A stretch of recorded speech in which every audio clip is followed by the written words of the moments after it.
Ces acteurs semblent de vrais professionnels. Ils sont pourtant tous amateurs. Tant les spectateurs que les interprètes vivent au même endroit. Voilà ce que l'on appelle le jikabuki.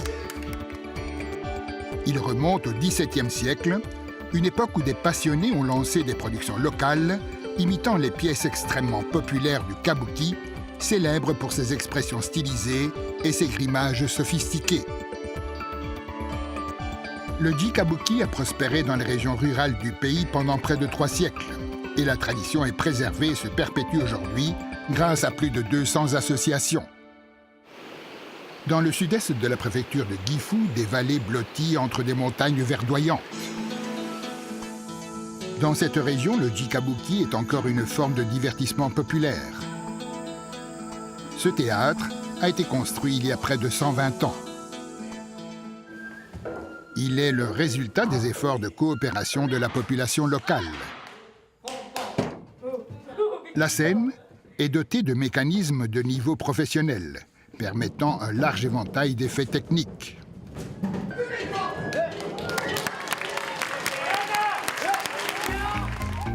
Sachie Oguri fait office de metteur en scène pour ce théâtre. Pendant presque toute sa vie, elle s'est occupée du jikabuki. N'importe qui peut y prendre part. Les gens essayent, deviennent accros, ils veulent apparaître à chaque représentation. C'est ça le jikabuki. La date de la représentation annuelle approche et les acteurs amateurs répètent chaque fois qu'ils ont un peu de temps libre. Les acteurs de jikabuki viennent de toutes les couches de la société. Évidemment, les machinistes aussi sont tous originaires de l'endroit. Madame Oguri s'occupe aussi bien des décors que de diriger la production. Taiki, son fils, est un des acteurs. En temps normal, il gère une installation sportive locale. Cette fois, il va interpréter un guerrier du XVe siècle, à l'époque Sengoku. Le rôle suppose qu'il exprime de fortes émotions martiales, et c'est ce qu'il répète ici.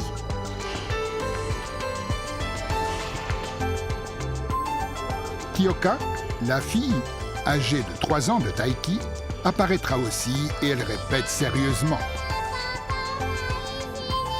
Je vais concentrer mon énergie et jouer ce rôle convenablement. Le jour de la représentation est arrivé. Au lever du rideau, les projecteurs sont braqués d'abord sur la petite Kyoka.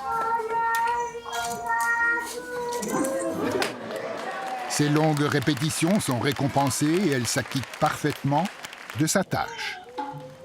Fermiers ou étudiants, les acteurs, tous amateurs, déploient les techniques qu'ils ont répétées avec ferveur.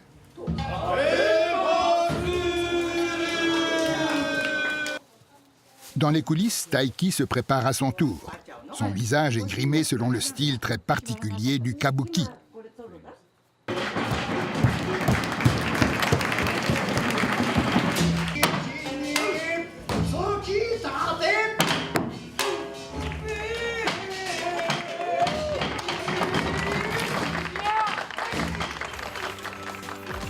L'auditoire exprime sa satisfaction en jetant sur scène des pièces enveloppées dans un bout de papier. Voilà l'attrait du jikabuki.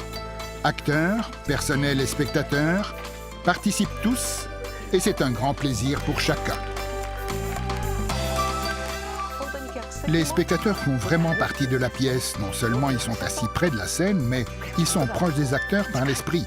Ceci explique pourquoi le jikabuki plonge d'aussi solides racines dans nos communautés. Il rapproche tout un chacun. Après 300 ans, le jikabuki garde son attrait comme divertissement, intéressant toute la communauté, un théâtre où chacun peut jouer un rôle de premier plan.